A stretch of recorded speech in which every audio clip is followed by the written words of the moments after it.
आज की पंचतंत्र की कहानी है मूर्ख मेढक। किसी कुएं में मेढकों का राजा गंगाधर अपने पूरे परिवार और दूसरे साथी मेढकों के साथ रहता था। किसी कारण से उस कुएं के कुछ मेढक उसके लिए विद्रोही हो गए। इन विद्रोही मेढकों से गंगाधर बड़ा परेशान रहता था। उसने उन विद्रोही मेढकों को बहुत बार समझाया बुझाया, पर वे गंगाधर के परिवार को फिर भी परेशान किया करते थे। एक रहट के सहारे कुएं से बाहर आकर बैठा गंगाधर अपनी इस समस्या के बारे में सोच रहा था कि अचानक उसने देखा कि पास ही एक बिल में काला सांप घुस रहा है। गंगाधर को एक उपाय सूझा।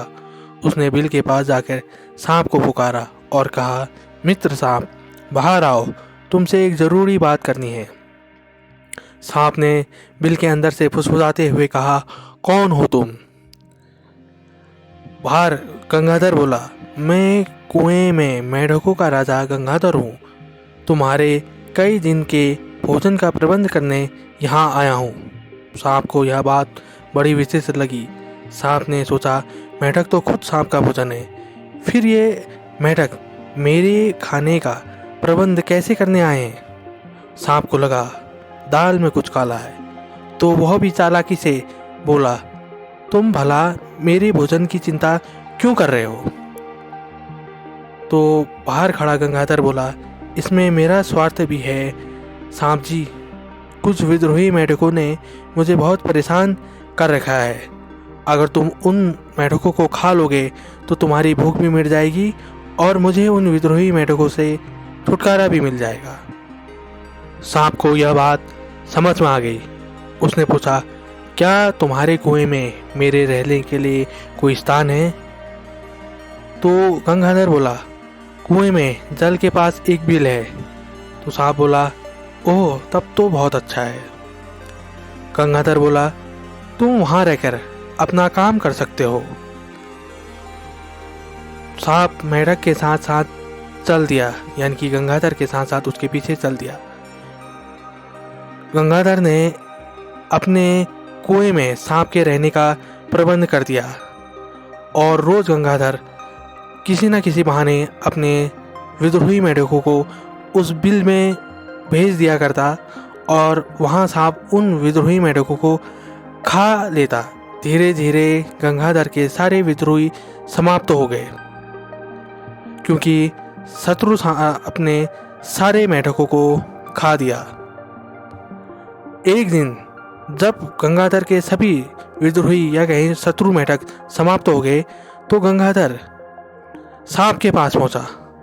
उसने सांप से कहा, आपका बहुत बहुत धन्यवाद सांप जी, आपने मेरी इस विपत्ति में साथ दिया। अब आप यहाँ से जाने का प्रबंध कीजिए। सांप ने फुसफुसाते हुए कहा, यह कैसे हो सकता है? हमें तो तुम ही यहाँ लाए थे, इसलिए हमारे भोजन का प्रबंध तुम ही करोगे। सांप ने फिर कहा, मुझे एक मेढक हर दिन खाने को चाहिए, नहीं तो मैं तुम्हारे परिवार के सदस्यों को ही खाऊंगा। एक दिन सांप को बहुत भूख लगी थी। वह गंगाधर के पुत्र श्रीधर को ही खा गया। जब यह बात गंगाधर को पता चली तो उसे बहुत दुख हुआ और साथ ही साथ अपने किए कराए में पछतावा भी हुआ। अब गंगाधर अपने फैला ही जाल में फंस गया। वह कर भी क्या सकता था? अपने वफादार साथियों में से एक को हर रोज खाने की अनुमति सांप को दे देता। इधर सांप के मुंह को ऐसा स्वाद लगा कि वो एक के बजाय चुपचाप 2-4 मेढकों को प्रतिदिन खाने लगा। देखते ही देखते कुएं में मेढकों की आबादी घटने लगी। जब गंगाधर को पता चला कि आज उसकी पत्नी गिरधारी को भी वो सांप खा चुका है, तो गंगाधर अपना आपा खो बैठा और जोर जोर से रोने लगा। तभी गंगाधर को एक युक्ति सोची।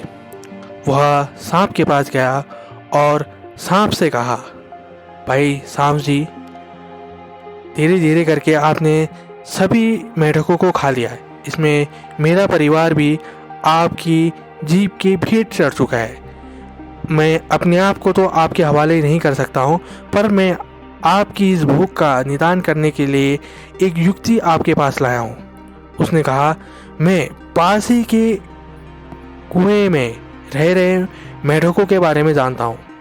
मैं उनसे मित्रता करके आपके लिए वहाँ रहने की व्यवस्था कर दूंगा और आप वहाँ जाके रोज़ प्रतिदिन वहाँ के सभी मेढकों को खा लीजिएगा। अभी फ़िलहाल मुझे बगल वाले कुएं में जाने की इजाज़त दे दीजिए। सांप को यह बात अच्छी लगी क्योंकि उसने सांप के भोजन प्रबंध करने की बात कही थी, तो सांप ने उसे जाने दिया। गंगाधर चुपचाप राहट के सहारे कुएं से बाहर निकला और ऐसा भागा फिर कभी नहीं लौटा। इसलिए सही कहा जाता है, कभी भी अपने विद्रोहियों का नुकसान करने के लिए कभी अपने शत्रु से मित्रता नहीं करनी चाहिए। इतिहास गवाह है, जिसने भी अपने विद्रोहियों का विनाश करने के लिए अपने शत्रुओं का सहारा लिया है, उसका पतन अवश्य हुआ है।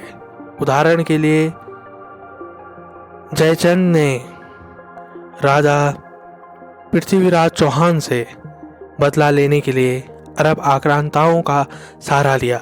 फलस्वरूप चौहान वंश का तो विनाश हुआ ही हुआ, साथ में जयचंद भी अपनी विरासत, अपनी जमीन जायदाद और अपने प्राणों को खो बैठा।